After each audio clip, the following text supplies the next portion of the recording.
오늘 하나님 말씀은 역대상 6장 54절에서 65절까지 말씀입니다. 역대상 6장 54절에서 65절까지 말씀.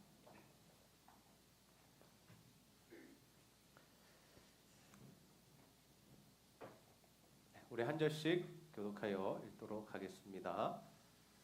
아론의 자손이 산 곳은 이러합니다. 아론의 자손 가운데서 고핫 가문이 먼저 제비를 뽑아 레위 사람 몫의 땅을 받았습니다. 그들은 유다 땅 헤브론 성과 그 주변의 목초지를 받았습니다. 그러나 성 주변의 밭과 마을들은 여분네의 아들 갈렙이 받았습니다. 이처럼 아론의 자손은 도피성 가운데 하나인 헤브론을 받았습니다. 아론의 자손은 그 밖에도 림나와 얏들과 에스드모아와 힐렌과 드빌가 베세데스를 받았습니다.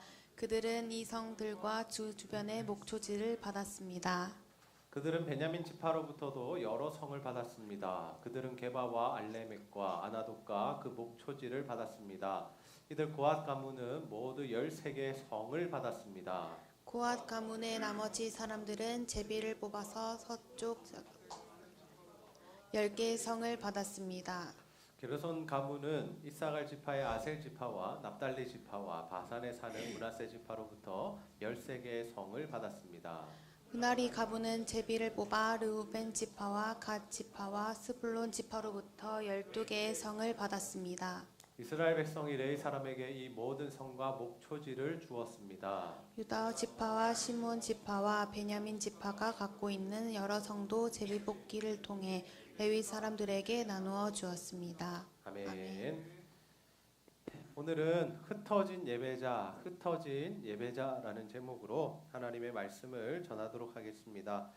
오늘 하나님 예배하기 위해 이 자리에 모인 우리 젊은이들 모두 축복합니다. 우리 옆 사람과 한번 인사하겠습니다. 반갑습니다. 네, 잘 오셨습니다. 여러분 정말 옆에 있는 사람이 반갑습니까? 네, 아이고야. 네, 진짜 반가운 사람들도 있고 또 그렇지 않은 사람들도 있는데 저는 우리 제자들 교회 모든 우리 젊은이들이 서로가 서로를 사랑하고 또 그리워하고 또 보고 싶어하는 그런 아름다운 교회 공동체를 세워나가게 되기를 주님의 이름으로 축복합니다. 오늘 우리가 살펴볼 말씀은 레위 지파, 이 레위 지파에 대한 부분입니다. 한번 따라해 봅시다. 레위 지파. 여러분 우리가 지금부터 또 오랫동안 묵상해야 할 이 역대상 말씀은 어떤 말씀입니까? 언제 기록되었을까요? 좀 아시는 분 계신가요? 이 역대상 말씀은 언제 기록되었는가 하면 이스라엘 백성들이 바벨론 포로에서 돌아왔을 때 바벨론 포로에서 돌아와서 그 땅에 다시 살기 시작할 때 기록된 말씀이 바로 이 역대상 말씀입니다. 그렇다 여러분 이 말씀을 처음으로 들었고 또 처음으로 읽었던 이 원수신자들 이 상황이 어땠을까요? 그들에게는 진한 패배감이 있었습니다. 그리고 하나님에 대한 의문이 있었겠죠. 분명 하나님께서 뭐라고 말씀하셨냐면 이 솔로몬 때에 이 예루살렘 성전이 지어졌을 때 하나님께서 내가 너희와 함께 하겠다라고 말씀하셨습니다. 내가 이 성전에서 너희에게 예배를 받겠고 너희와 함께 하겠다라고 말씀하셨죠. 그리고 하나님께서 다윗에게 주셨던 약속이 뭐냐면 내가 네 자손들을 통하여서 영원토록 왕노릇하게 하겠다라는 것이 하나님의 약속이었다라는 겁니다. 그런데 여러분 그 약속이 어떻게 됩니까? 바벨론에게 멸망을 당하면서 다 깨어지게 되죠. 예루살렘 성이 어떻게 되냐면 정말 완전하게 무너지게 됩니다. 그들이 파괴했고 그 안에 있는 성전의 기물들을 다 빼앗아 갔다라는 거죠. 그리고 다윗의 왕조는 어떻게 됐습니까? 끊어졌죠. 완전 죽었다는 것이 아니라 다윗의 후손들이 더 이상 왕의 역할을 하지 못했습니다. 왜냐하면 포로로 끌려갔는데 무슨 왕을 합니까? 그렇게 하나님께서 주셨던 약속들이 있었고 또 하나님께서 예루살렘에 함께 하시겠다고 했는데 그 모든 것들이 이제는 눈에서 사라지고 그러한 조건들이 없어졌다라는 거죠. 그래서 그들은 막막했을 겁니다. 그들은 막막했습니다. 이제 어떻게 살아가야 할까? 이것이 우리에게 주시는 하나님의 메시지는 무엇인가? 이런 고민들이 있었다는 거죠. 그래서 역대기를 기록한 저자는 무엇으로부터 이 말씀을 시작하냐면 바로 아담으로 시작되는 이 족보를 기록하고 있습니다. 여러분 굉장히 긴 분량을 사용해서 이 족보를 기록하고 있어요. 여러분 족보 읽으면서 어떤 생각 드셨어요? 이번 주에 묵상하시면서 쉬웠어요? 어려웠어요? 뭐야 이거? 이거 뭐 어쩌라고? 이거 해라 저거 해라 하면 우리가 묵상하기 쉽죠. 뭐 사랑해라 하면 사랑하면 되고 뭐 하지 마라 그러면 안 하면 되고 그죠? 예. 뭐 스토리가 있으면 그래도 뭐 그 스토리 안에서 뭔가 얻을 이런 교훈들이 있는데 족보는 뭐예요? 뭐 아는 사람 이름도 없고 아담은 알겠는데 그 밑으로는 난 모르겠고 예. 어쩌라는 거예요? 누가 가장 힘들까요? 이런 말씀 나오면 예, 저 새벽 기도하느라 죽는 줄 알았어요. 계속 그 말씀이 진행되는데 야 힘들더라고요. 그런데 이 족보를 기록한 이유가 뭐냐면 그들의 정체성을 알려주기 위해. 야, 니네 조상이 아담이야. 니네 조상이 아브라함이야. 니네는 다윗의 백성들이야. 이스라엘의 백성들이야. 이 사실을 그들에게 알려줬다는 거죠. 그것이 그들에게는 엄청난 힘이 되었을 것입니다. 아, 내가 아담의 자손이지. 내가 아브라함의 자손이지. 우리 다윗이 다스렸던 나라가 이스라엘이지. 하나님이 함께 하셨던 나라지. 이러한 느낌들을 그들이 받았다는 거죠. 그러한 이 족보 중에 오늘 우리가 읽은 내용이 뭐냐면 바로 레위 지파에 대한 내용입니다. 레위 지파. 여러분 이스라엘에는 이 중요한 세 가지 이 직분이 있었습니다. 첫 번째는 왕, 두 번째는 제사장, 세 번째는 선지자입니다. 예, 왕은 뭐 하는 사람입니까, 여러분? 나라를 통치하는 사람이죠. 그럼 제사장은 뭐 했을까요? 제사장 뭐 했을까요? 제사 드렸어요. 예, 제사 드렸으니까 제사장이죠. 제사 드리고 하나님 말씀 가르치는 일하고. 그럼 선지자는 뭐 했을까요? 백성들이 타락했을 때 하나님의 말씀을 대언했던. 그렇게 살면 안 돼. 그렇게 하면 하나님 싫어와서 이렇게 살아야 돼. 하나님께로 돌아와. 이런 말씀을 전했던 사람이 선지자죠. 그래서 이 세 가지 직분이 참 중요한데 이 선지자, 왕, 그리고 제사장이 있는데 오늘 우리가 살펴보게 될 레위 지파 사람들이 주로 감당했던 일이 뭐냐면 바로 이 제사장의 직분이었다는 거죠. 제사장, 성막을 지키고 성전을 지키고 또 성전에서 예배를 드리고 백성들에게 하나님 말씀을 가르치는 일을 하는 사람들이 바로 이 제사장 레위의 지파들이었다는 거죠. 그런데 여러분 이 레위 지파들이 참 특이한 점이 하나 있었는데 그것이 뭐냐면 흩어져서 살았다는 것입니다. 여러분 다른 지파들은 어떻게 살았습니까? 모여서 살았죠. 모여서. 어떻게 모여서 살았습니까, 여러분? 어떻게 모여서 살았죠? 그냥 잘 모여서 살았나요? 예. 여호수아와 함께 가나안 땅을 정복했을 때 하나님께서 이스라엘 백성들이 어떻게 하시냐면 각 이 지역을 지파마다 분배해 주십니다. 땅을 분배해 주세요. 지금으로 치면 야 강원도에는 너네 르우벤 지파가 살아. 야 충청남도에는 너네 시므온 지파가 살아.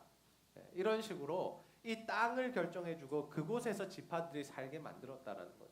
그런데 이 레위 지파는 어떻게 살았다고요? 흩어져서 살았다. 다른 지파에 속해서 다른 지파 땅에 가서 그곳에서 몇 개를 성읍을 받아서 그곳에서 살아야 했다라는 겁니다. 여러분 그들은 왜 흩어져서 살아야 했을까요? 하나님께서 그들을 흩으시고 그들을 어떻게 사용하셨을까요? 오늘은 우리가 레위 지파 사람들이 왜 흩어져 살아야 했는지에 대한 말씀 함께 나누고자 합니다. 사랑하는 여러분 모두가 정말 레위 사람들이 왜 흩어졌는지 또 그곳에서 무슨 일을 했는지를 살펴보면서 여러분들이 이 세상 속에서 어떠한 사명을 감당해야 할지를 발견하는 귀한 시간이 되시기를 주님의 이름으로 축복합니다. 먼저 우리가 레위 지파가 흩어져 살게 된 이유를 알기 위해서는 이 창세기 말씀으로 돌아가야 합니다. 레위의 아들이 12명이었죠. 야곱이 아들이 12명이었죠. 그런데 그 야곱의 아들 중에 레위가 몇째 아들이었습니까? 셋째 아들이었습니다. 셋째 아들. 네, 첫째 그 아내 레아의 아들이 바로 이 레위였습니다. 어떤 일이 일어나냐면 이 레위에게 누이가 있었는데 다말이라는 자가 있었는데 디나가 있었죠. 디나라는 자가 있었는데 어떤 일이 생기냐면 이 세겜 족장의 아들 세겜이라는 족속이 있었는데 그 족장하면 넘버 원이죠. 그 족장의 아들이 이 디나를 강간해 버린 거예요. 디나가 그 땅 구경을 하러 갔는데 그 남자가 그 여자를 잡아서 나쁜 일, 몹쓸 짓을 했다라는 거예요. 그러자 어떻게 됐을까요? 그 형제들이 굉장히 화가 납니다. 감히 우리 누이를 건드려? 특별히 누가 화가 났을까요? 같은 어머니 뱃속에서 태어난 시몬과 레위, 이들이 참 화가 났겠죠. 그래서 이들이 그들과 싸우고자 하는데 그들에게 좀 복수를 하고 싶은데 어떻습니까? 전력 차이가 너무 많이 났다는 거예요. 이 야곱의 자손들은 별로 얼마 없었잖아요. 뭐 아들 12명, 뭐 정작 해봐야 그 정도밖에 안 되는데, 그런데 그 족속은 이 강대한 족속이었다는 거죠. 그래서 그들이 꾀를 냈던 것이 무엇입니까?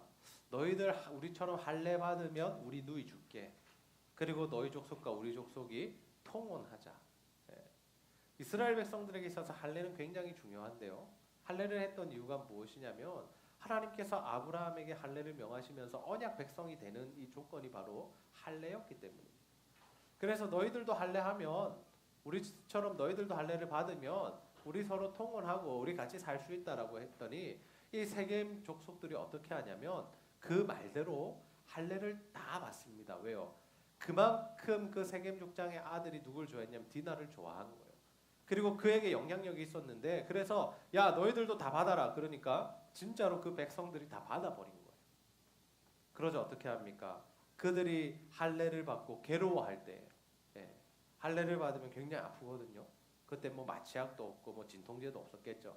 굉장히 아프고 못 움직이는 그러한 이 상황 속에서 어떻게 하냐면 시몬과 레위가 가서 칼로 그들을 죽여버렸다. 남자들을 전부 다 죽여버렸어요. 야곱은 그 아들들을 책망합니다.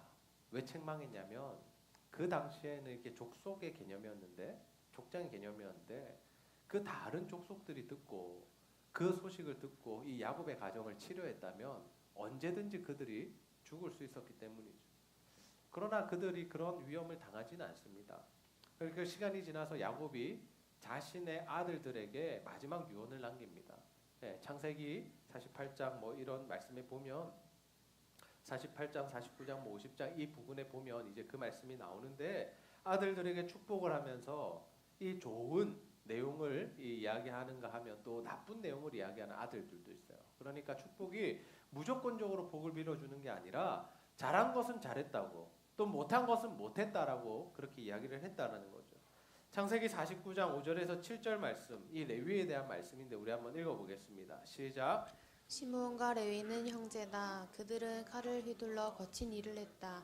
나는 그들이 하는 비밀스런 이야기에 끼지 않을 것이며 그들과 만나 나쁜 일을 꾸미지 않을 것이다. 그들은 화가 난다고 사람들을 죽였다. 그들은 장난삼아 소의 다리를 못쓰게 만들었다. 노여움이 심하고 지나치게 잔인해서 그들에게 저주가 있을 것이다. 나는 그들을 야곱 지파 중에 나눌 것이다. 이스라엘 모든 지파 가운데 흩어놓을 것이다. 아멘. 아멘. 여러분, 지금 야곱이 그 아들들에 대해서 축복하는 내용인데, 이 축복 같습니까? 저주 같습니까? 좀 좋지 않은 내용이죠. 너희들 잘못했다라는 거예요. 잘못했고 화가 나서 사람 죽였고 나쁜 짓 했다라는 겁니다. 그래서 어떻게 하겠다는 거, 흩어버리고. 너희들은 이제 앞으로 흩어져서 살 거라는 거죠. 여러분, 흩어져서 사는 것이 복일까요? 저주일까요? 저주죠. 왜요? 민족은 모여서 살아야 합니다. 왜 모여서 살아야 하냐면 그래야 자신들의 정체성을 지킬 수 있고 자신들이 어려운 일을 당했을 때, 외부의 침입이 있을 때 힘을 모아서 싸울 수 있기 때문이죠. 근데 흩어져서 산다는 건 뭐예요? 힘이 없어진다라는 거예요. 정체성이 사라져 버린다라는 거죠. 하나님께서 이 바벨탑을 쌓았던 그 백성들은 어떻게 했습니까? 사람들을 어떻게 했죠? 언어로 혼란하게 하시고 어떻게 했죠? 흩어버리셨죠. 자신들이 힘을 쓰지 못하도록 하나님 흩어버리시는 거예요. 이처럼 레위 지파는 흩어져 살아야만 하는 운명이 됩니다. 이는 분명히 복이 아니라 저주였죠. 그런데 그들이 흩어져 사는 것이 저주가 아니라 복이 되는 한 가지 사건이 등장합니다. 그것은 바로 모세 시대에 있었던 사건인데요.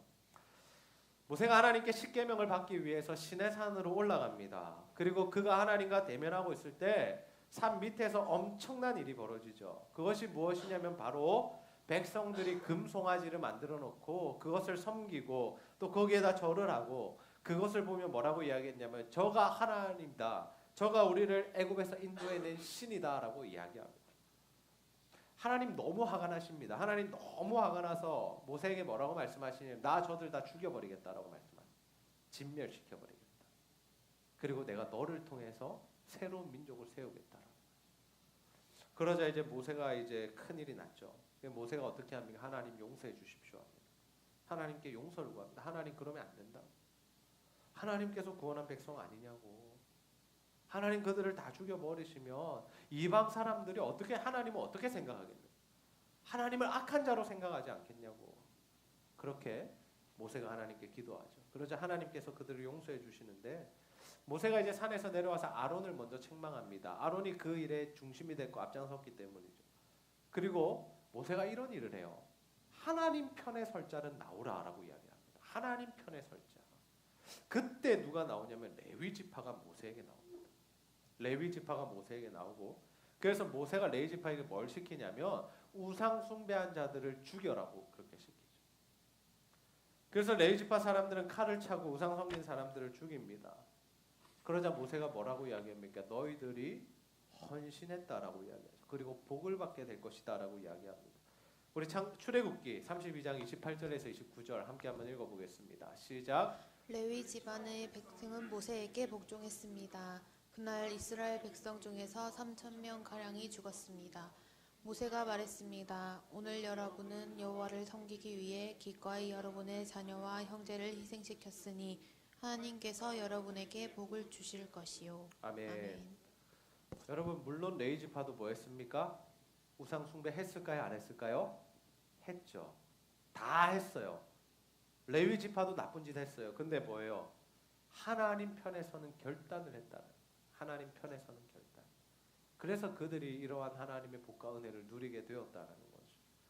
레위 지파는 우리가 잘 알다시피 나중에 이 제사와 성소의 이 성전의 업무를 담당하는 그러한 지파가 됩니다.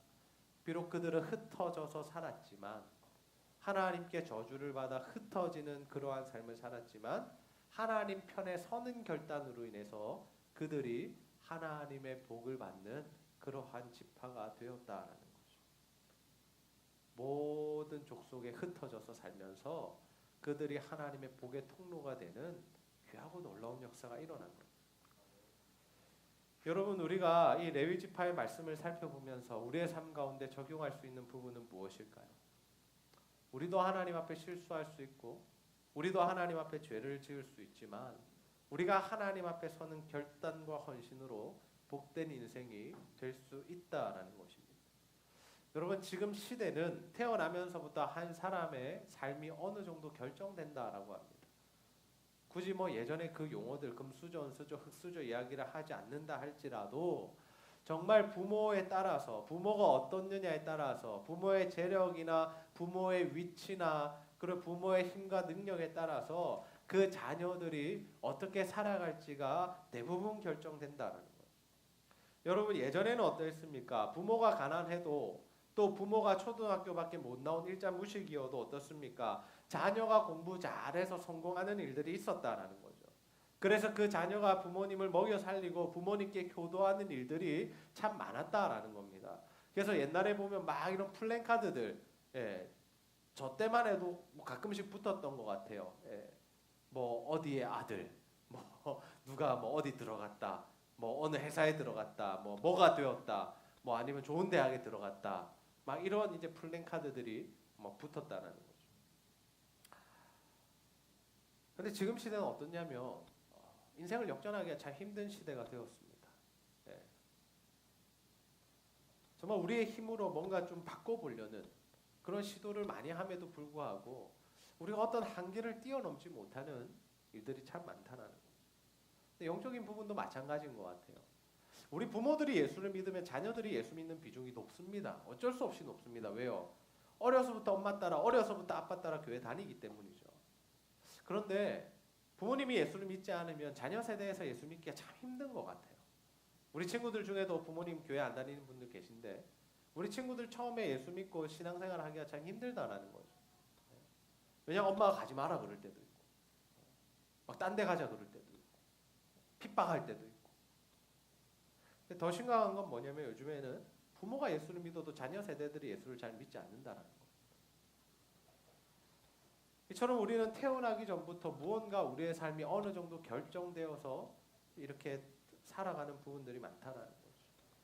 그 한계를 잘 뛰어넘지 못한다라는 거죠.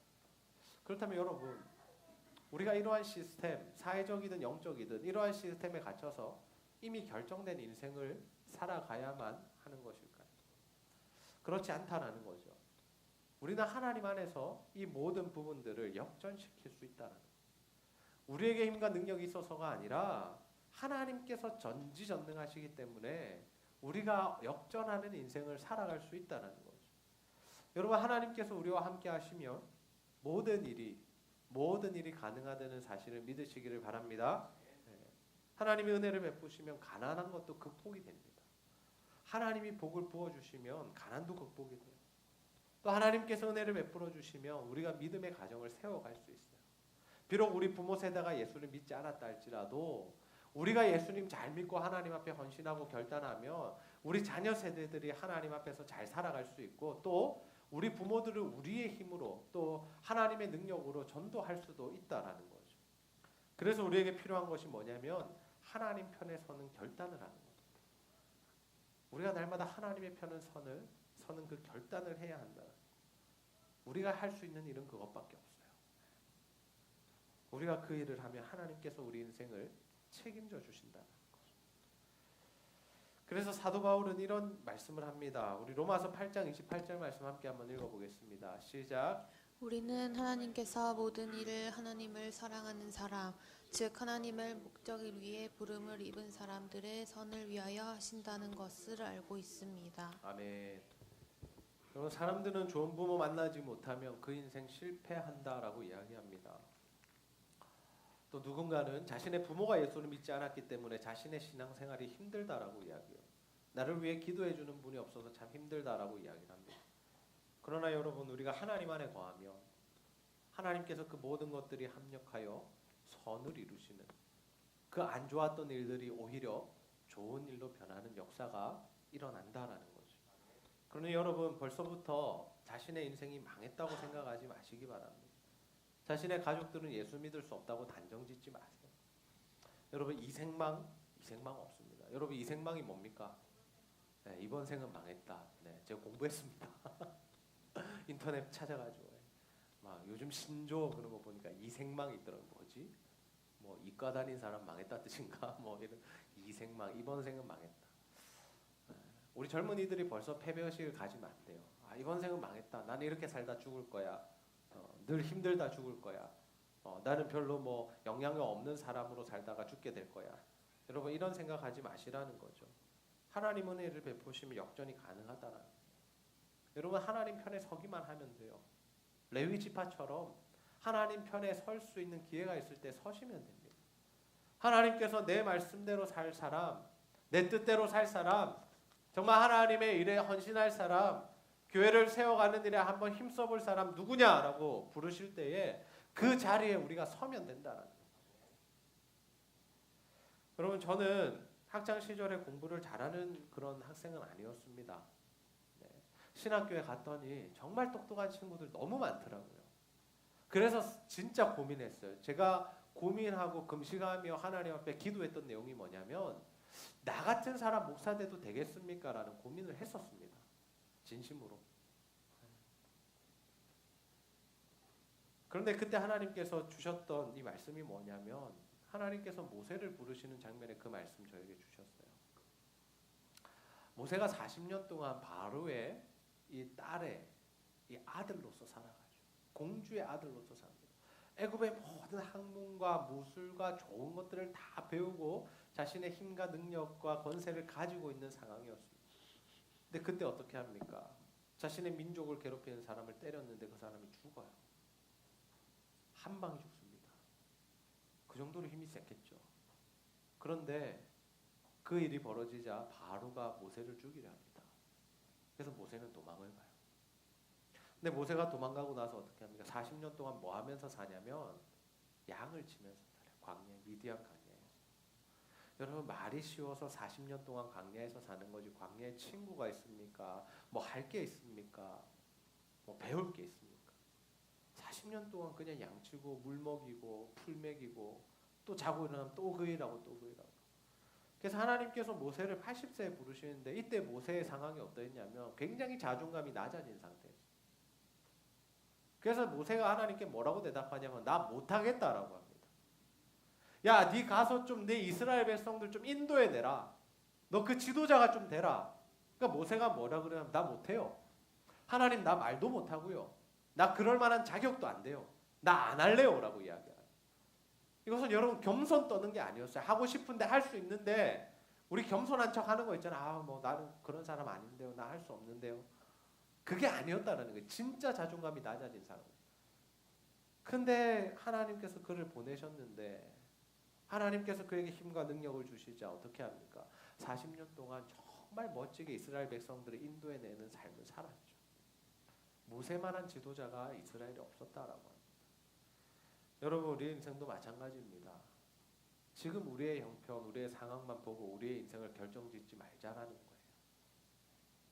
지금 우리의 가정 형편이나 우리의 영적인 상황만 보고 우리의 많이 남은 그 인생을 우리가 뭐라고요? 다시요. 이생망. 네. 이번 생은 망했다라고 우리 생각하지 말자. 정말 하나님 편에 서면 하나님 역사하시니까. 우리가 하나님 편에 날마다 서는 그 일들을 통해서 정말 다른 이들에게 복을 흘려보내는 복의 통로가 될 수 있다는 거예요. 저는 우리 제자들교회 성도님들, 우리 특별히 젊은이들 모두가 하나님께서 여러분에게 주신 그 사명, 하나님 편에 서는, 하나님이 기뻐하시는 일을 감당하는 그러한 삶을 다 살아가시기를 주님의 이름으로 축복합니다. 그래서 여러분, 정말 여러분의 인생 지금이 끝이 아니고 앞으로 너무나 많이 남았는데 그 삶을 살아가는 동안에 정말 하나님 기뻐하시는 일들을 감당하고 정말 많은 이들에게 주의 복을 전달하는 그러한 삶을 살아가게 되시기를 소원합니다. 말씀을 정리하겠습니다. 오늘 우리는 레위지파에 대한 말씀 함께 살펴보았습니다. 레위지파는 조상의 잘못을 인하여 영원히 흩어져서 살아야 하는 저주를 받게 됩니다. 그런데 역사 가운데서 이 레위지파가 하나님의 편에 서는 그 결단과 헌신을 통해서 그들은 흩어져서 사는 것은 맞았지만 그 흩어져 사는 것이 저주가 아니라 복이 되게 하는 놀라운 그런 인생의 역전을 일으켜냅니다. 혹시 여러분 중에도 자신의 인생이 벌써 결정되었다고 이번 생은 망했다고 생각하는 친구들 있으십니까? 나는 절대로 성공할 수 없고 우리 가족은 예수 믿기 힘들고 우리 가족들은 하나님께 쓰임받기 어렵겠다고 생각하는 친구들이 있으십니까? 절대로 그렇지 않습니다. 우리가 하나님 편에 서면, 우리가 하나님 말씀대로 살기로 결단하면, 하나님 나라 위하여 헌신하면 하나님 우리의 인생을 바꾸셔서 정말 복의 통로가 되게 하시는, 정말 하나님께서 이 생에서 멋지게 써주시는 그런 인생이 다 될 줄로 믿습니다. 여러분, 지금 자신의 모습과 처지를 보면서 절망하지 마시기 바랍니다.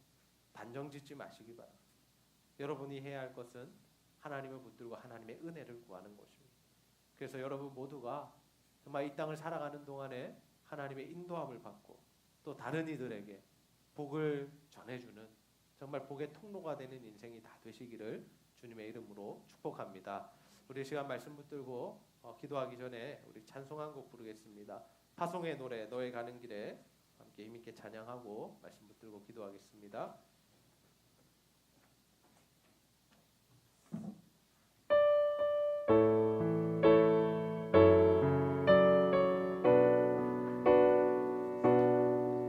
너의 가는 길에 주의 평강이 있으니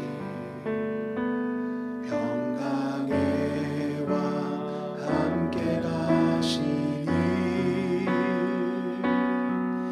너의 걸음 걸음 주 인도하시니 주의 강한 손 널 이끄시리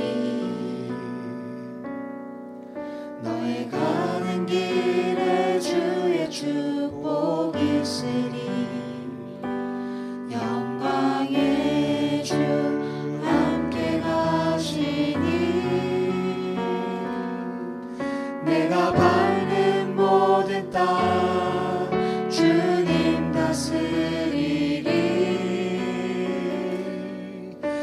너는 주의 길 예비케 되리.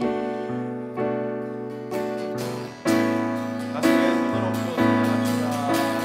주님 나라 위하여 길 떠나는 나의 형제여,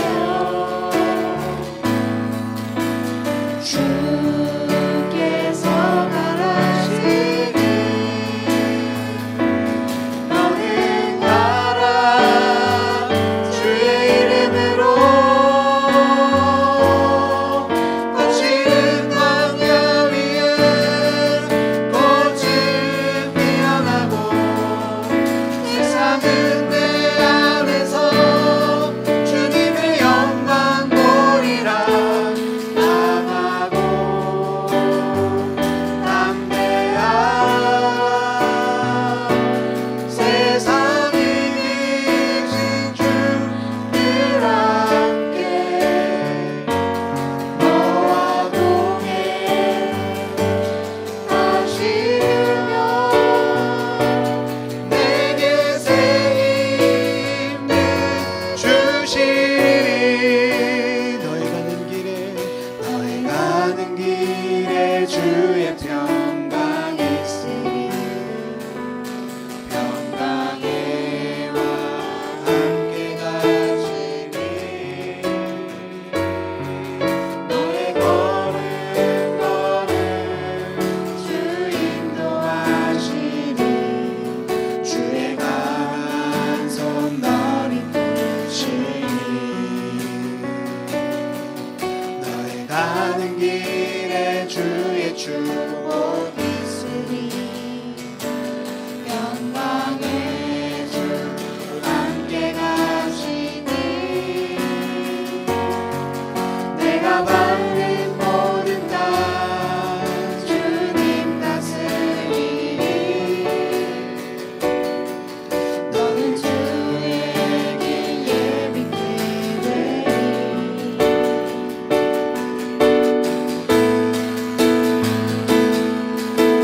주님 나라 위하여 길 떠나는 나의 형제여, 주께서 가라시니 너는 가라. 주의 이름으로 거치는 광야 위에 꽃을 피어나고, 세상은 내 안에서 주님의 영광 보리라. 강하고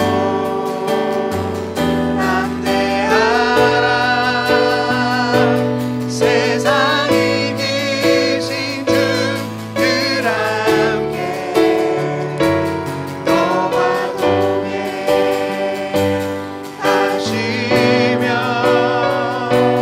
내게 새 힘을 주시리. 시간 말씀 듣고 기도합시다. 하나님, 우리의 인생을 실패라 단정짓지 않게 하여 주시고, 정말 하나님 편에 서는 결단과 헌신으로 정말 하나님 승리하는 인생 되게 하여 주시옵소서. 아버지, 우리에게 맡겨진 삶의 자리에서 정말 다른 이들에게 하나님의 복을 흘려보내는 복의 통로가 되기를 소원합니다. 우리가 이러한 기도의 제목들 가지고 하나님 앞에 간절히 소리 높여서 기도하는 시간 가지도록 하겠습니다. 함께 기도합니다. 동행하시며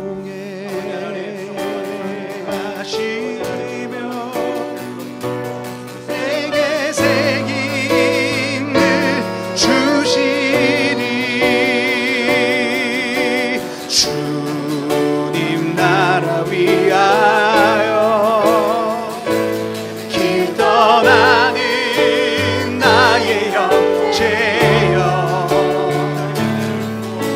주께서 가라시니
주입니다. 오늘도 레위 지파의 삶을 묵상하게 됩니다. 주여. 그들의 조상의 죄로 인하여서 그들이 흩어져 사는 그러한 저주를 받게 되지만 아버지. 또 역사 가운데 그들이 하나님 편에 서는 결단과 헌신을 통하여 복을 받아 많은 사람들에게 복을 흘려보내는 축복의 통로가 된 것을 보게 됩니다. 아버지 하나님, 우리의 삶을 붙들어 주시옵소서. 아버지. 지금 우리의 형편과 처지를 보며 이 생망, 이번 생은 망했다고 우리가 단정짓지 않게 하여 주시고, 정말 하나님 말씀 붙들고 정말 하나님 편에 서는 결단과 헌신을 통하여 하나님 쓰시는 인생이 다 될 수 있도록 인도하여 주시옵소서. 아멘. 그래서 하나님, 우리가 흩어져 있는 그곳에서 하나님 우리의 삶의 자리에서 다른 이들을 복되게 하는, 다른 이들에게 예수를 전하여 그들의 예수 믿고 천국 가는 복을 받게 하는 그런 모든 우리 젊은이들이 다 될 수 있도록 주여 함께하여 주시옵소서. 아멘. 감사드리며 예수님의 이름으로 기도하옵나이다. 아멘. 아멘. 이제는 주 예수 그리스도의 은혜와 하나님의 사랑과 성령의 교통하심이 하나님의 편에 서는 결단과 헌신으로 승리하는 인생을 살며 우리에게 맡겨진 자리에서 복의 통로가 되기를 소원하는 제자들 교회 모든 젊은이들 머리 위에 이제로부터 영원토록 함께 있을지어다. 아멘. 아멘.